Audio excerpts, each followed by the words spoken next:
Hello, and thank you for joining us, and welcome to today's webinar on human trafficking.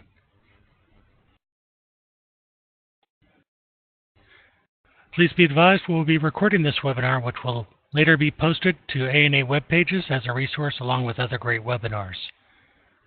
Before we jump into our topic, we'd like to take a moment to share information about the Administration for Native Americans, or ANA. ANA provides discretionary funding with the aim of achieving the vision, Native communities are thriving. The meaning of thriving is intended to be defined by each of the unique projects developed by Alaska Native and Native American communities, which have successfully been awarded funding under ANA. Today's webinar is hosted by the Alaska Region Training and Technical Assistance Center. Responsible for oversight of the services at Alaska Region team is Anthony Kaoli, the Regional Director. We also have Training Manager Angela Camos. The most recent addition to the team is Tim Anderson, who serves as the Technical Assistant Manager, and I am Richard Perry, Outreach and Technology Specialist. You see here we have the other regions and the links to their pages and sites. Alaska Region is one of several teams throughout the nation. All the training and technical assistance that is provided by the Regional Training and Technical Assistance Center teams are provided free of charge. Feel free to ask for guidance, clarification, and help from any of our teams. In addition to providing these types of service, we also provide an ongoing webinar series with topics that are relevant to the types of funding requests that are being submitted by applicants, as well as topics that highlight the successes of existing grantees. We each work with ANA and the other regions to create and share useful tools, manuals, and highlighting best practices in an effort to ensure that organizations are receiving the highest quality services and the most up-to-date tools. I'd like to point out that WebEx, once you sign off, will link you to an evaluation page. Additionally, we'll be sending to you an email that has a link for an evaluation for our own team at Alaska Region. If you please, help us improve our webinar by providing your feedback. It is important for us to make these webinars effective and the best they could be. And one more thing before we begin, if you're online for this webinar, look for the chat icon. We'll be using this to answer your questions at the end of the presentation. Today's webinar, Human Trafficking, will feature presentations from Heather Hagelberger and Elizabeth Pfenning. Heather is the Human Trafficking Project Coordinator with the Alaska Native Justice Center, or ANJC. She has 15 years of experience working with trauma victims in various settings, including the healthcare field. She has 5 years of experience advocating for and engaging with survivors of human trafficking. We also have Beth, Program Specialist with the HHS Office on Trafficking In Persons, or OTIP, where she manages the Training and Technical Assistance portfolio, including the Human Trafficking Training and Technical Assistance Center, or NHTTAC, and the SOAR to Health and Wellness Training, where she supports anti-trafficking interagency partnerships. Prior to federal service, she worked in women's health and spent 6 years working with and on behalf of trafficking survivors. Before we get started, we would like to make everyone aware of the upcoming events that you see here. Speaking of which, if you have not signed up for our newsletter that is produced by the Regional Training and Technical Assistance Center, I would encourage you to do that to keep up to date on what is available. The newsletter offers announcements for events in your region. Each region has pre-app training and project planning and development training advertised. If you are interested in attending, be sure to register by checking with the region, its webpage, or social media announcements. There are a wide range of selected topics of each region's offer, including webinars such as the one today, relating to the issues that are ongoing and provide guidance on ANA programmings or funding opportunity announcements and changes. Now I'd like to begin the webinar on human trafficking with Beth, the Program Specialist with the HHS Office on Trafficking in Persons. Beth, thank you for joining us today. Thanks, Richard. And I'd like to take a moment to thank our colleagues with ANA and Richard and your team with the Alaska Region T&TA Center for putting this on and bringing us all together on this morning or this afternoon, depending on where you're joining us. Really coming together today to discuss this important issue during National Slavery and Human Trafficking Prevention Month. So during this webinar today, Heather and I are going to be providing you all with an understanding of human trafficking and how it impacts Native communities. We'll also be sharing important information regarding existing federal resources and the role of awareness-raising efforts to date. And then finally, we'll be discussing next steps for localizing those responses. So before we kick off into actually discussing the meat of human trafficking, both Heather and I want to provide a brief overview of our agencies and who we represent. So I, as Richard had mentioned, am from the HHS Office on Trafficking in Persons, which was established as a standalone office within the Department of Health and Human Services in June of 2013. And we're responsible for the development of anti-trafficking strategies, policies, and programs to prevent human trafficking, to build the Health and Human Services capacity to respond to this issue, and to really increase victim identification and access to services. And our office is very privileged and fortunate to partner with the Administration for Native Americans on targeted efforts for our vulnerable Native communities on this particular issue. Our office, like many offices within the HHS, do administer grant programming. We have grant programs specific to services for both foreign national and domestic victims of human trafficking, along with awareness-raising efforts. We also supervise the National Human Trafficking Hotline, which is a resource for you all that we'll discuss in greater detail later in this presentation. To contextualize our approach as an office, in the past, our approach to human trafficking as a field, as a nation, has really been dominated by the criminal justice framework, where we've really, from a state, federal, tribal, and local perspective, really been focusing on awareness raising, on policing, and on the prosecution of cases. And while this perspective is an important one, there's this understanding that we're not going to be arresting our way out of this issue. We realize that human trafficking also needs to be addressed from a public health perspective, because this is a crime, this is an issue, a form of violence that affects individuals, families, and communities across entire generations. And this training today is really reflective of that paradigm shift. And one of the primary benefits of viewing human trafficking from a public health perspective is really the emphasis on prevention and recognizing what we call social and economic determinants of health that may lead to trafficking. And by looking at these systemic issues that cause people to be vulnerable to human trafficking in the first place, we are better positioned to develop and to deliver effective interventions aimed at preventing and reducing the harmful impacts of this issue. And with that, I'll turn it over to Heather to introduce her organization. Thank you so much, Beth. So the Alaska Native Justice Center was established in 1993 by the Cook Inlet Regional Corporation, also known as CIRI, and it is a tribal nonprofit to address Alaska Natives' unmet needs regarding the Alaska civil and criminal justice system in response to the increasing disproportionate rates of victimization, incarceration, and other justice-related issues impacting Alaska Natives throughout Alaska. In 2016, ANJC became a subsidiary of Cook Inlet Tribal Council and sister nonprofit of CIRI. The new partnership provides support for ANJC, which allows ANJC to increase its capacity to serve participants. Through this partnership, ANJC has been able to build up capacity to provide services to all ethnicities and integrate Alaska Native culturally based advocacy programs and intervention initiatives based on the 4 focus pillars set by the ANJC Board of Directors: education, restorative justice, advocacy for victims, and social justice advocacy. Through these pillars of justice, ANJC is able to assist in the resolution of legal circumstances such as divorce, child custody, domestic violence, sexual assault, and adult prisoner reentry. In 2016, ANJC was awarded the ACS Domestic Victims of Human Trafficking Grant in order to extend services to victims of human trafficking. Through this grant, ANJC has been able to build up a cohesive team of local social service organizations in order to provide trauma-informed services for victims of all ages. In our efforts to continue to enhance communication between community organizations, service providers, and law enforcement, ANJC has established a working relationship with the Anchorage FBI human trafficking workforce. ANJC continues to increase awareness of the epidemic of human trafficking by offering trainings to Alaska Native agencies, local nonprofits, youth organizations, healthcare organizations, government agencies, and airlines. And so with that, Beth will now tell us about TSAP. Thanks, Heather. So before we kind of delve into trafficking and its impact on Native communities specifically, we want to provide a grounding in the definition here.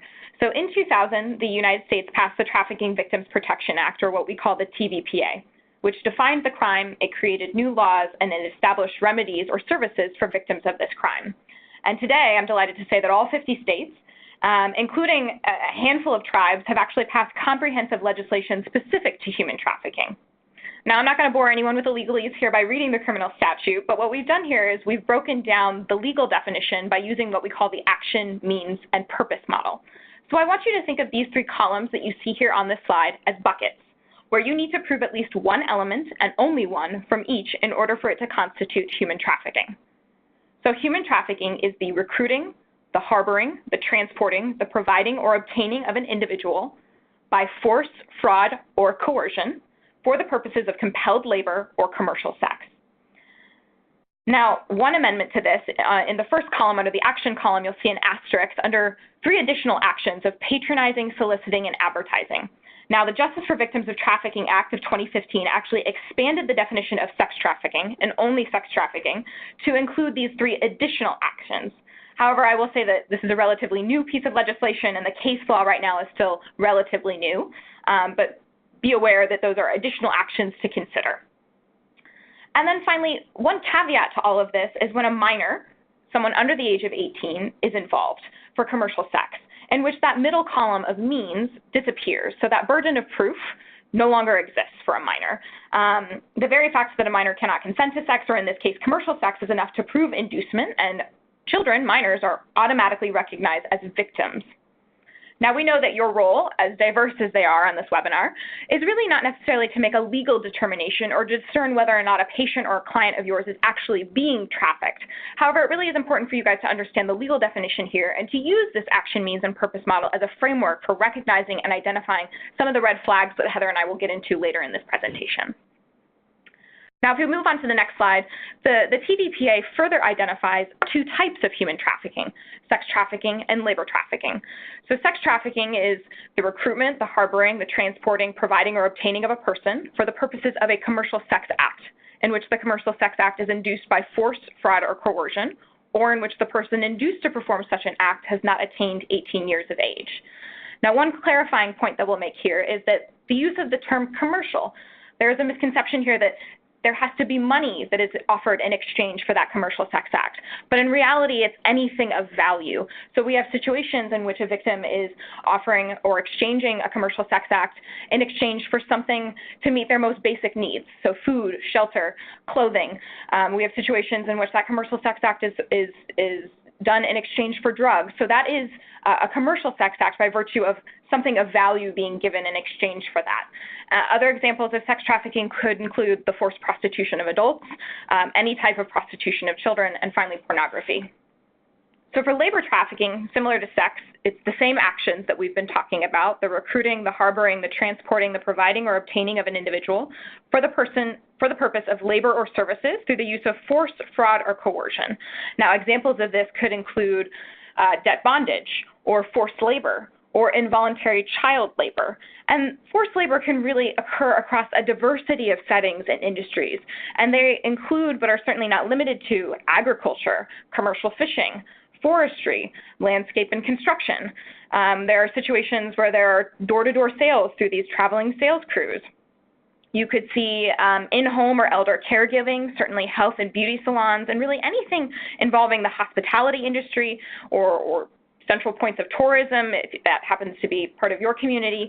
And when we are thinking critically of some of our Native communities, really in the production of traditional or cultural jewelry or traditional art making. So really considering what industries, what settings might be most pertinent to your community and being really vigilant for that. And with that, we'll move on to the next slide.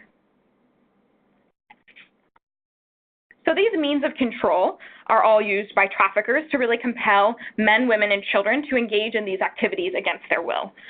For force, we're seeing physical restraint or serious physical harm, such as sexual assault, beatings, or physical confinement. For fraud, these are false promises about work or living conditions, the use of fraudulent travel or work papers, certainly fraudulent employment offers, and the withholding of wages. And then finally, coercion. Now, these really include threats of harm, arrest, or deportation against a person or their loved one, the confiscation of their passport or your personal identifying documents, and other forms of psychological manipulation. And I will say that traffickers are relying more on coercive means of control because they leave less physical evidence and make it much harder to prove in a court of law. But it's really critical for us to all remember that even though you cannot see something physically keeping an individual in a trafficking situation, that does not mean that there are not coercive bonds influencing them that are just as strong.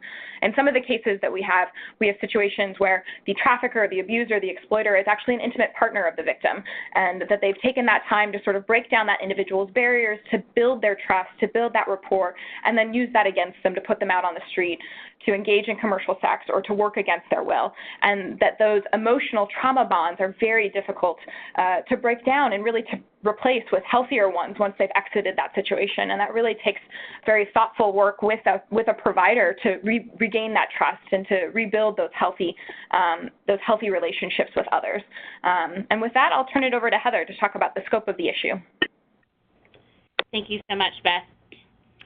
All right, so on this next slide, if you look at the numbers on the slide, you can see that violence against Alaska Native and American Indian women is problematic, to say the least. Unfortunately, these numbers represent a small scale of a much larger problem. In general, domestic violence, sexual assault, and human trafficking are not widely reported. However, accurate statistical data for instances of violence against women on reservations or in Indian country is in small quantity. The majority of victims of sex trafficking do not see themselves as such, at least initially. Many are made to believe that they have chosen to be in the life in order to provide for themselves, their families, or as payback to their trafficker for providing basic needs and/or substance abuse needs. This is where the coercion can be pretty powerful. The trafficker shames the victim into performing and tells them it was their choice, which also contributes to the low reporting of victimization. According to the framing paper summary on conducting research and providing training and technical assistance on human trafficking of American Indians and Alaska Natives, a report from the Minnesota Indian Women's Resource Center in 2009 found that 27% of the 95 Native women and girls interviewed reported activities constituting sex trafficking under Minnesota law. A 2011 study showed that 79% of the 105 women interviewed had been sexually abused as children by an average of 4 perpetrators. 92% had been raped in prostitution, and 84% had been physically assaulted in prostitution. And as we continue with the next slide, this issue is prevalent all over the country. But here in Alaska, there are many factors that play into the high rate of sex trafficking of Alaska Natives and American Indians. Local numbers provided by Loyola University's 10-city study of trafficking among homeless youth shows that out of the 65 in-person interviews at Covenant House, Alaska, 26% were identified as victims of some sort of human trafficking. In 2010, the Anchorage Police Department and the FBI estimated that Alaska Natives made up 30% of the sex trafficking cases they were investigating. Authorities have stated that highly vulnerable targets are Alaska Native girls from rural communities. These girls are targeted because the traffickers find them to be already broken and in need of validation. Traffickers also feel that the Alaska Native population is able to be marketed as other desirable races, which increases the buyer market. There is growing concern about the practice of homeless rural youth who become involved in the sex trade in Anchorage being coerced to call other young relatives from their hometowns or villages, encouraging them to come to Anchorage with promises of a better life. When they arrive in the city, they are recruited or forced into the commercial sex trade. And with that, Beth, please tell us more about the national hotline trends.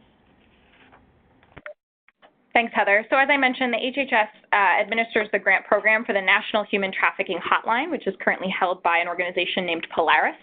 And this hotline is available 24/7 for engagement from survivors, victims in crisis, to the general public, to practitioners looking to build referrals and resources, and law enforcement interested in making those connections for reporting. And the hotline actually maintains a database of hotline trends based on the signals that they receive. And these signals are not just phone calls, but they are also text messages, emails, and web form submissions through their website. So in terms of the hotline trends that we're seeing for Native communities, and really being inclusive of American Indian, Alaska Native, Native Hawaiian, and Pacific Islanders, we have some hotline trends to share from December 2007 through June of last year.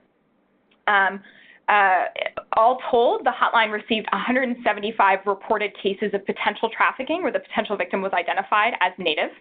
And these occurred in a variety of contexts, some in reservation or Pueblo communities, some actually in urban or suburban communities. You can see here a breakdown of the cases that were reported. So 148 of those reported cases referenced sex trafficking, 11 labor, some cases where sex and labor were present, and others where none was specified. And here you can also see the top forms of sex and labor trafficking, or the top industries referencing Native victims. So for sex trafficking, we're seeing residentially based commercial sex. So this is where commercial sex is occurring in a private residence, in a home. Certainly online, hotel, motel, and then escort delivery services, sort of in-call, out-call, where through an online ad or through word of mouth, there is a phone number that's disseminated, and buyers are out there arranging for dates at any of these locations with someone who is actually a victim of trafficking, and is being controlled by a third-party trafficker. For labor trafficking, the most frequent industries reported here are domestic work, actually. So labor happening in a private household, either through caregiving or housekeeping. Traveling sales crews, which I mentioned, were these door-to-door sales where, particularly in reservation communities where Native youth are actually being lured off the reservation with these job promises that actually don't pan out to be what was initially promised. These opportunities to get rich quick, to kind of get out and see the world, but in actuality are removing them from their support network, taking them into cities, forcing them to sell magazines or cleaning products, and if they fail to meet that quota, then that is either strictly enforced with physical violence or psychological coercion. We have survivors of those networks who are calling the hotline in crisis, who are in cities they're not from, trying to get home. Certainly illicit activities, hearing reports of Native individuals who are being forced to participate in drug manufacturing and dissemination, both in urban settings and in reservation contexts, and again, being forced or coerced to do this against their will. And then finally, in healthcare settings, interestingly enough, and really thinking through some of the healthcare facilities you might have in your community, some of the elder care facilities you might have in your community, and really what the labor and the recruitment process looks like there. If you go to the next slide. So in terms of the age of the victims that were reported, we're actually seeing fairly even split between adult and minors reported to the hotline. While the reported cases overwhelmingly reference women and girls here, it's really important to remember that men, boys, LGBT two-spirited community, and other gender nonconforming individuals are also at risk for human trafficking within our Native communities here, but you can see that gender breakdown for what is reported. Now, the caveat to these numbers is that, this is not prevalence, because the hotline, unlike law enforcement in our communities, is not an investigative entity, so they're not going out there to verify necessarily the details on a call. They're there to be, triaging, crises, to be connecting them with referrals and services.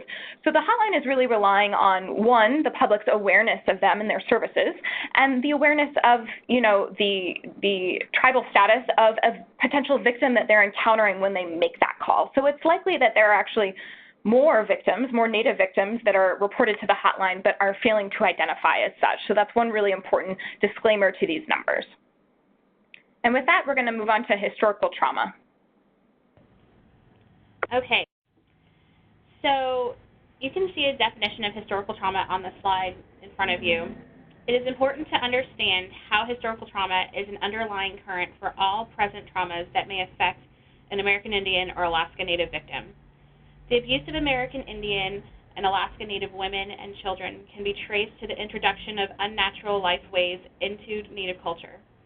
Scholars support this idea and suggest that violence against American Indian and Alaska Native women directly relates to historical victimization. According to the proponents of this idea, domination and oppression of Native peoples increased both economic deprivation and dependency through retracting tribal rights and sovereignty. Consequently, American Indian and Alaska Natives today are believed to suffer from internalized oppression and the normalization of violence. One of the contributing factors to this is rooted in the knowledge that Alaska Native and American Indian history is an oral tradition. The act of hearing the stories of trauma causes the listener to feel as if the trauma has personally occurred to them. When working with and among tribal communities, it's vital that we understand and recognize the legacy of colonization, forced relocation away from their historic land, separation of parents and families, and placement of children in boarding schools and other historic trauma continues to impact tribal people today. It is also important to note that for the Alaska Native peoples, this trauma happened within the past 50 to 70 years.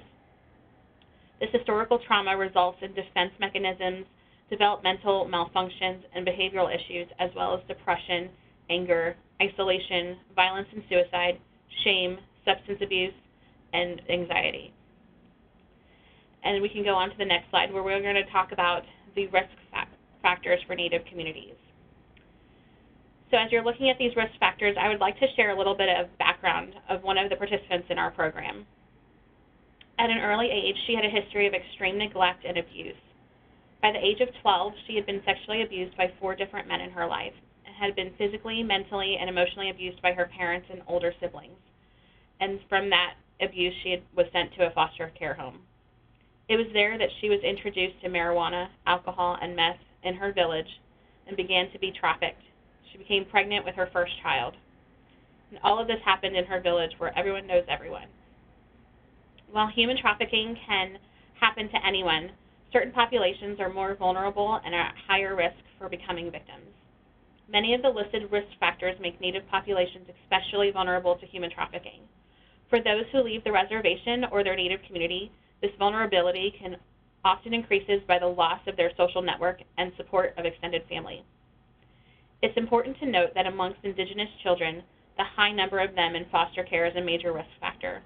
As children in foster care often have a multitude of the above risk factors in their day-to-day life, making them particularly vulnerable to being trafficked.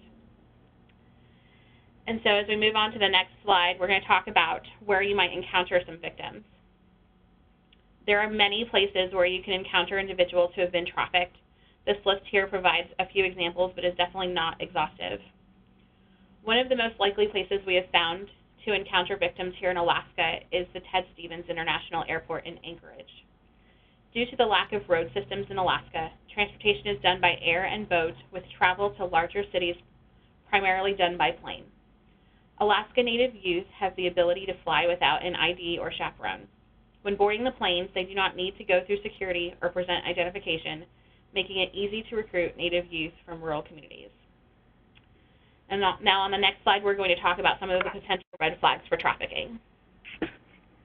Thanks, Heather. And some of the risk factors that Heather mentioned really kind of boil down to what we refer to as adverse childhood experiences, or ACEs. And one of the things that for me is encouraging as a practitioner is that, ACEs really don't have to be a foregone conclusion, right? That at any point, a well-timed intervention or prevention from a practitioner across any of the settings on the previous slide can pull that individual off that trajectory, right, of possible exploitation or possible violence or possible, future risk of violence or disease. So for me, that was very encouraging that, there's a critical role that we all play as practitioners in our various settings to be screening, our client population for some of these risks and tailoring our services to those needs. So on this slide here, there are a variety of red flags that may indicate either sex or labor trafficking, and these red flags may be physical, behavioral, or social or environmental. And the list here provides some examples, but it's certainly not an exhaustive list of what any individual might present with for human trafficking. As Heather noted with the case example with ANJC, for a lot of individuals at risk or individuals who have been trafficked, typically their trafficking is not their first victimization. They are often exploited or have experienced multiple traumas at various phases of their life, and that those traumatic experiences have then made them vulnerable to recruitment or to coercion or to trafficking. And, these issues they then present when you work with them may be related to the trauma of their trafficking or their prior trauma as well. So there's really layers of the service delivery here. But some of these in the physical category would certainly be signs of self-harm, sort of persistent health issues that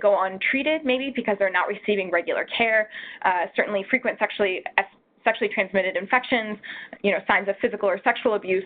For behavioral red flags, really looking at someone, in some of these situations, for those who have been removed from their communities, taken to places they're unfamiliar with, perhaps, they're unaware of where they are or what day or time it is, someone who has a heightened stress response, who might be exhibiting signs of PTSD, and then certainly in the environmental social section, we also have, youth who are repeat runaways, who, are very distrustful of authority figures, who maybe have a heightened risk of substance use, or a sudden change in their appearance, or the quality of the clothing or accessories that they might be having that might indicate someone is purchasing them for them. Are there any others that you wanted to highlight here, Heather? One of the big things that would probably be important to just note is that the social or environmental, the change in dress, like we had talked about, or the evidence of being controlled. Most of the time, these victims don't have access to anything. They don't have their identification. Sometimes one of the things that we have found here in Alaska is they take away their shoes because it keeps them from running. It's cold, it's icy, you don't really want to be out there in bare feet. And so they're constantly trying to find ways to control and manipulate these victims. So those are those social, behavioral, physical. It's very important to remember that when we go back to coercion, there can be a lot of the non-physical things that are happening in their life that can also be a potential red flag as well. Absolutely. The other thing that we'll notice is really debunk kind of a misconception around the relationship between a trafficker and the victim. So there was this thought originally that trafficking was perpetrated upon, by strangers, that there was this kind of stranger danger situation. And there was a study that was actually done by Covenant House in New York City in 2013 with their youth trafficked client population that found that 36% of children in their care were actually trafficked by their parents or immediate family member. So there are situations in which, due to poverty, due to some issues related to survival or substance use, that you have these situations in which a parent or a guardian or a family member is actually sex trafficking a child or a loved one or an intimate partner. And we certainly have situations in both sex and labor trafficking where again, as we mentioned before, that their trafficker, their exploiter, is their intimate partner, is their romantic partner, and that those trauma bonds are very powerful. Absolutely. So, Beth, with that really quick, when I think about the victim that I shared about earlier, her trafficker was known to her and her community.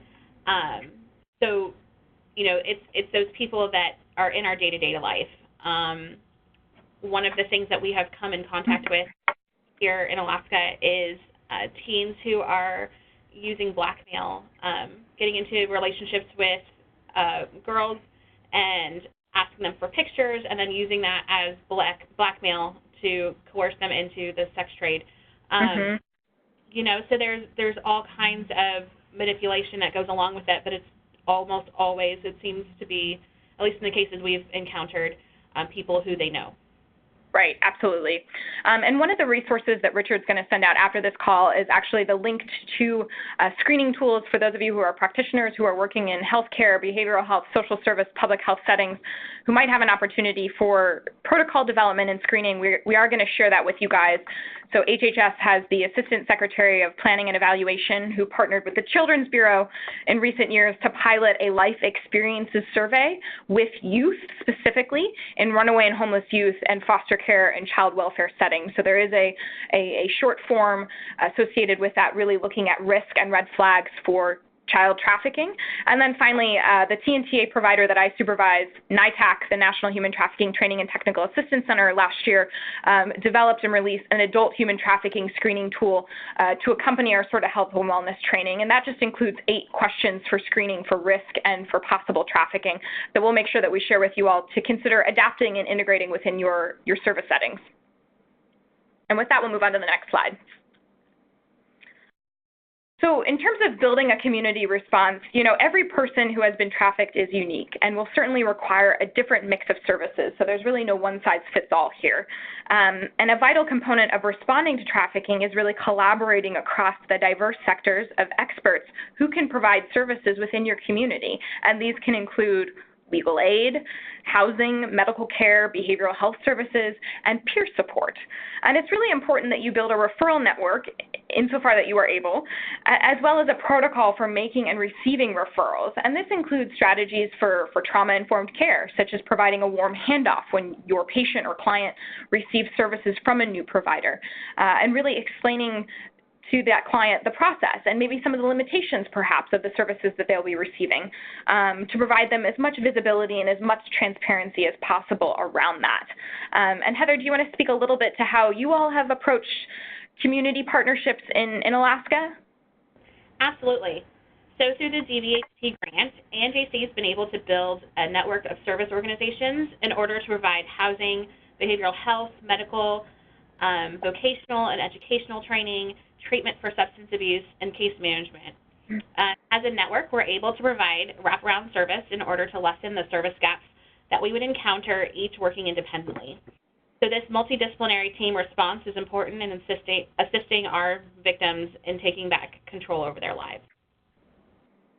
Yeah, and there's certainly been situations in rural communities where, there was a red flag or a victim did self-disclose or did identify, and their actually preference was that they not be served by someone known to their community. And in those situations, transportation resources were vitally critical, and really working within that larger community to ensure that warm handoff was occurring over many hundreds of miles, right, to ensure that they were meeting that client where they were at, where they felt they needed to be. And responses and organizational involvement can also differ depending on where you are in the spectrum. So really, when you think about your community partners, think about who within this colorful wheel here is best equipped to possibly intervene or prevent with a population that's at risk for being trafficked, for a client base that's currently experiencing human trafficking, or someone who maybe historically has been trafficked. So really thinking through those three sort of buckets of possible clients that you could be working with to prevent, to reduce, and to mitigate some of the trauma that they might have experienced. And with that, we'll go to a case study. And I'm actually going to read this case study aloud to all of us, and then Heather and I are going to take turns going through the questions, which we're going to pose to you all and invite you to participate via the chat feature. So if you see to the right, there should be a chat function enabled, and as long as the 2 is for all attendees, you should be able to type your responses after we finish reading the case study.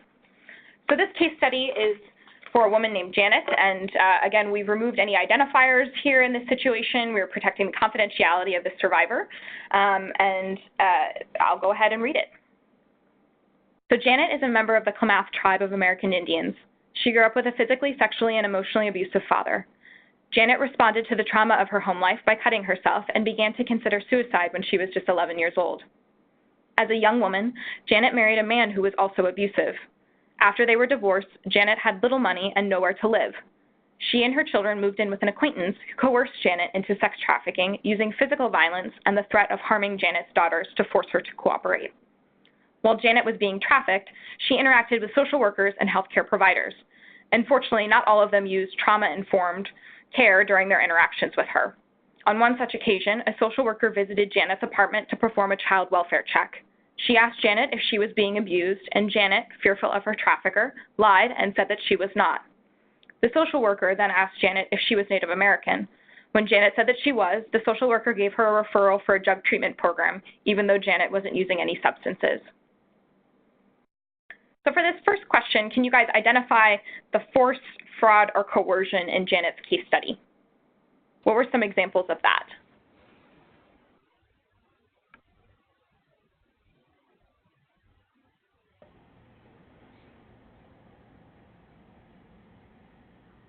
So if you recall, the trafficker was using physical violence, right, against her, and then was also using coercion, and that the trafficker was threatening to harm Janet's daughters if she failed to cooperate.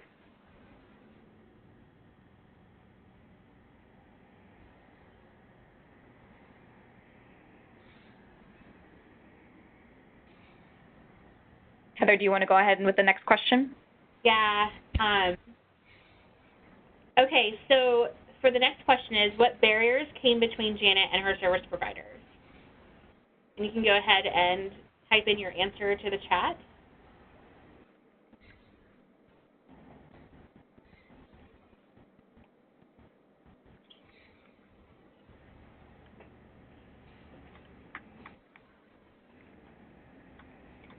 All right, I'm not seeing chat answers. Are you seeing anything, Elizabeth? No, not that I see. But certainly in this situation, it was very clear that she wasn't screened appropriately or in a safe place, right? You know, there was no evidence that the social worker checked the apartment to ensure that Janet was alone or really took the effort to build rapport with her over time so that she felt safe enough to perhaps divulge her victimization. Absolutely, and there's probably a little bit of racism or prejudice in there as well, as she asked of, you know, whether she was Native American, and then when she said she was, she automatically went to a drug treatment program referral rather than just trying to get a little bit more information about Janet. Absolutely. There are 2 replies from a couple of our attendees. They didn't recognize the abuse and gave her referrals not needed. And a second reply was she did not trust her provider as she did not give her the full story. Right. Absolutely. So is there a way that these barriers could have been overcome?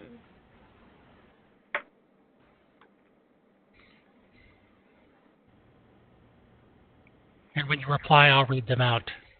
Perfect.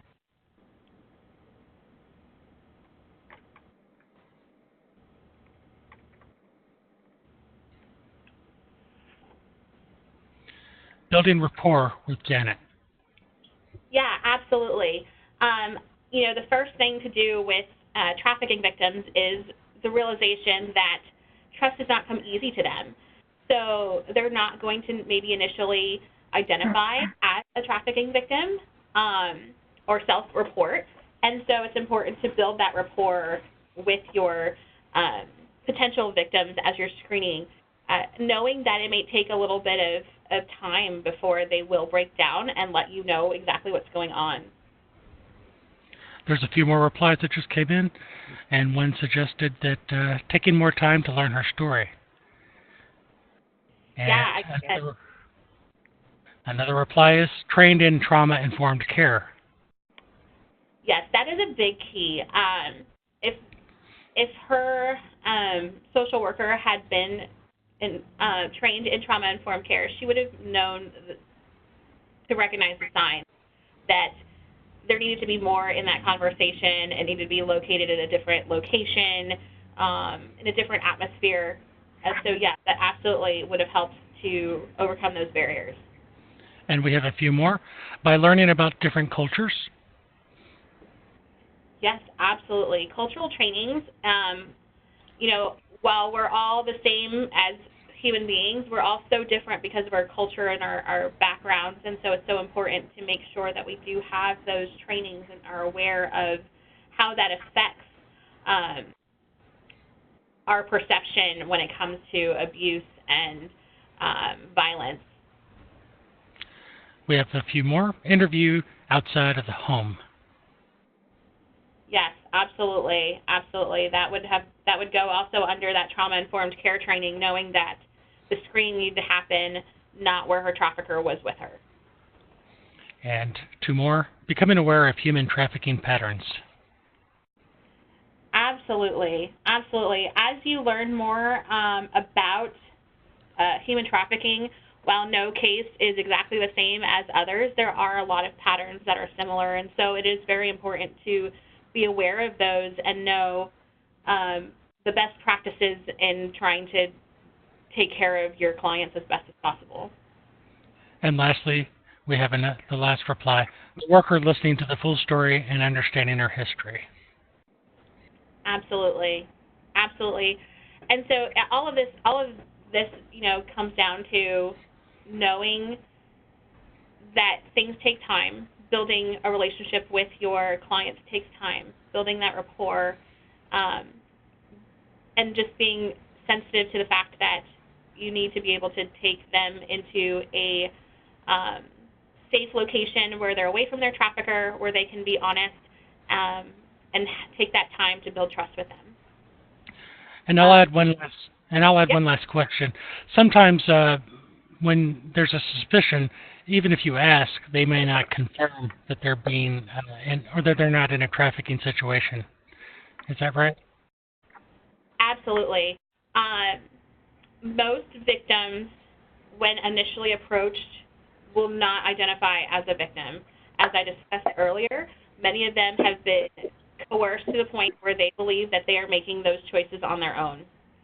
If they're under the age of 18, they cannot make the choice to be in the commercial sex trade, as Beth shared earlier.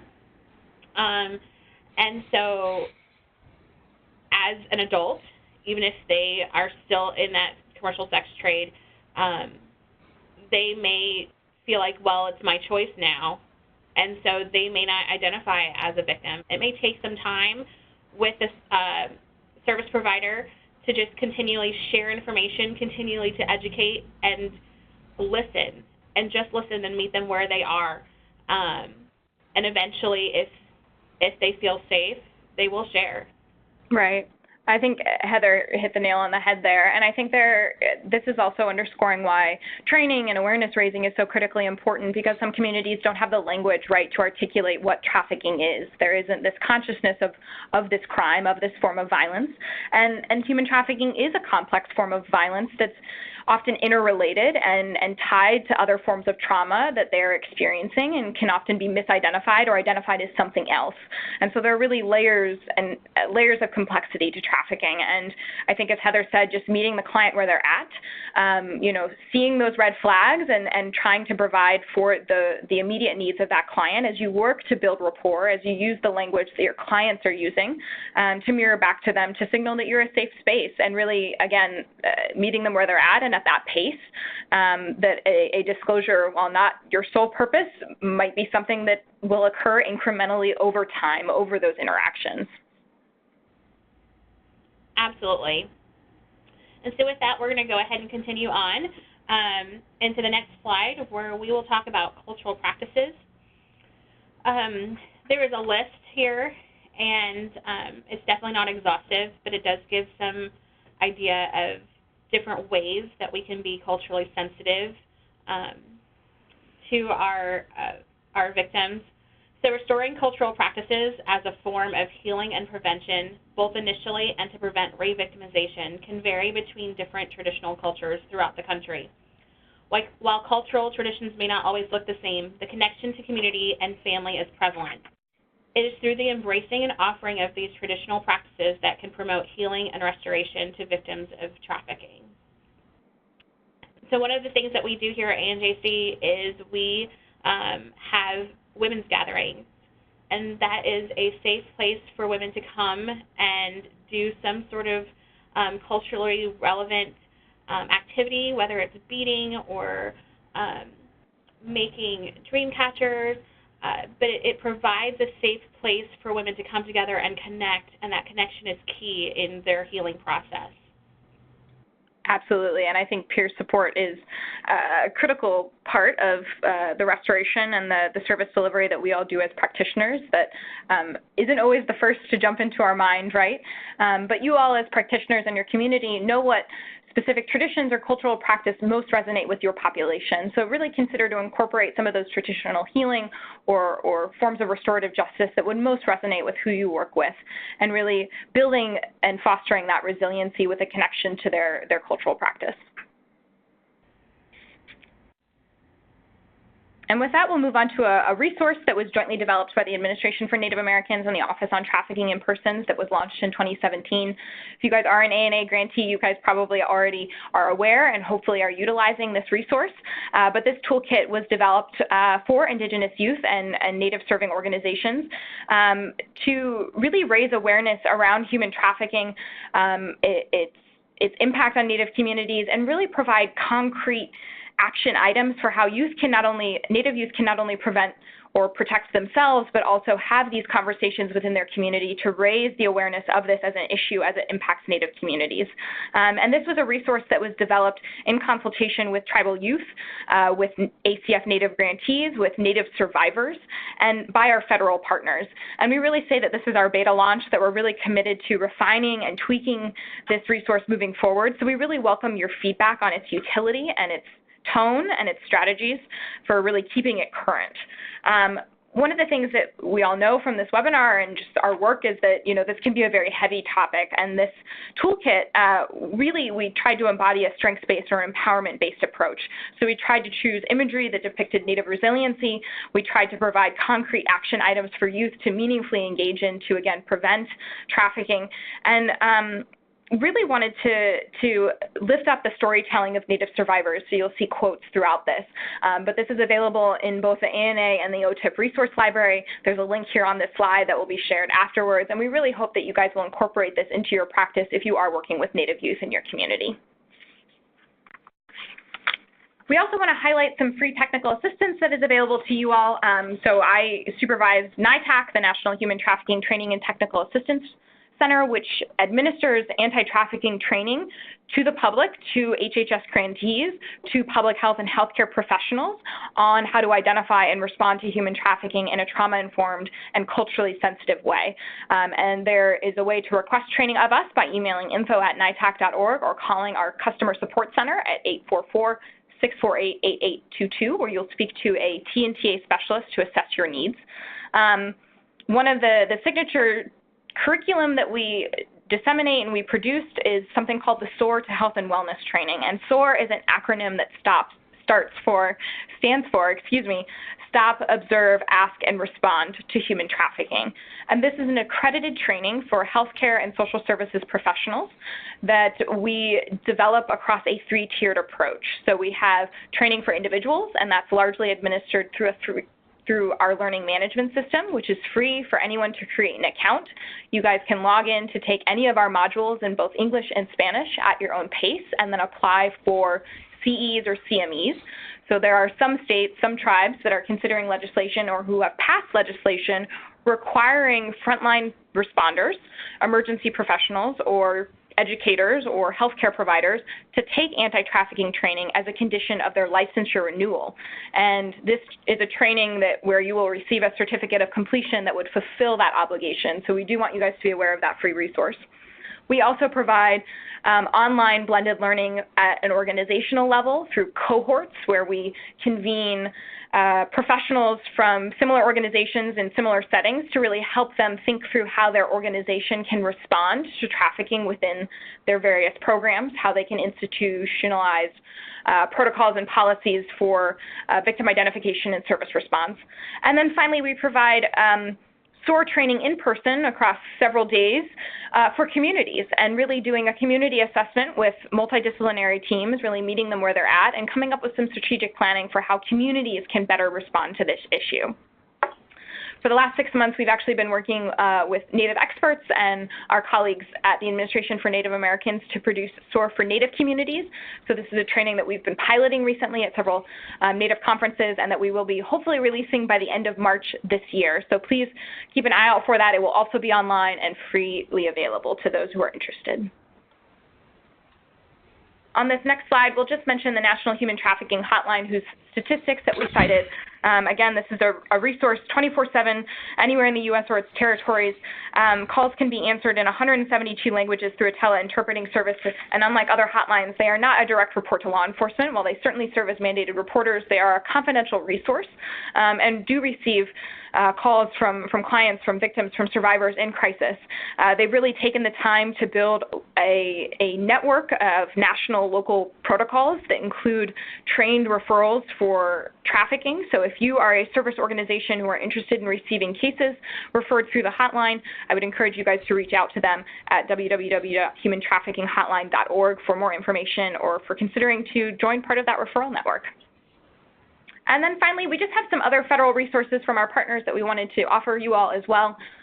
The Department of Homeland Security's Blue Campaign has a mandate to raise awareness of this issue, and in the last couple months they've produced not only a PSA on sex trafficking in Native communities, but also a poster series for awareness raising among Native communities on trafficking. So we've included those hyperlinks here. So for those who are interested in downloading some resources, printing them, and putting them in their own community, really encouraging you guys to go to DHS Blue Campaign. HHS is also in the process of adapting our own awareness-raising campaign called Look Beneath the Surface, so that it is Native-specific and culturally responsive, and hope to have an update for you guys over the next fiscal year. Finally, we have additional training for those of you in communities with casinos. The National Indian Gaming Commission has partnered with the FBI and the Bureau of Indian Affairs to offer regional training, which is inclusive of trafficking. And then finally, some additional resources for you all to consider from our colleagues at the Department of Justice, and an information memorandum from our colleagues at ANA. Well, thank you both for your great presentations, and I'd like to open up now for questions from the chat room. If you have any questions, feel free to pose them, and we'll answer as many as we can in the time given. And if I'll stay a little bit later. If you continue to have questions, I will cite them and share them with our presenters to make sure you get answers. And just as a reminder, we'll be sending out an evaluation along with the information that was mentioned previously. Those will be two different emails. I'll send out an email with the links and information, and a link and another email for the evaluations. So with that, I'd like to open up the chat. And are there any other questions at this time?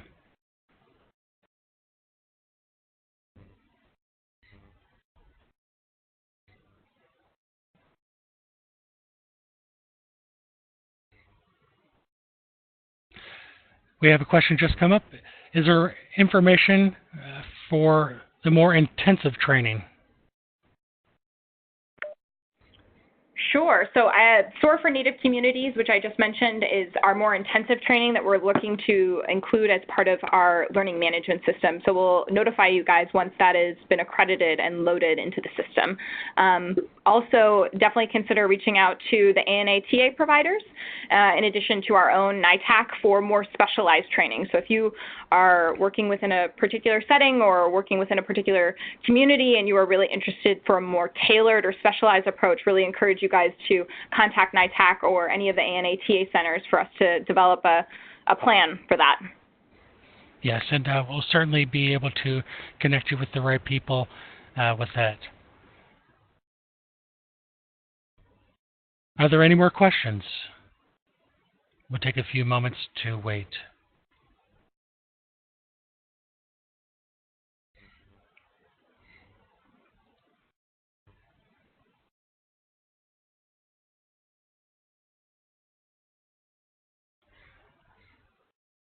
There isn't a reply right now. Is there any other replies from the presenters that you might like to add as we wrap up?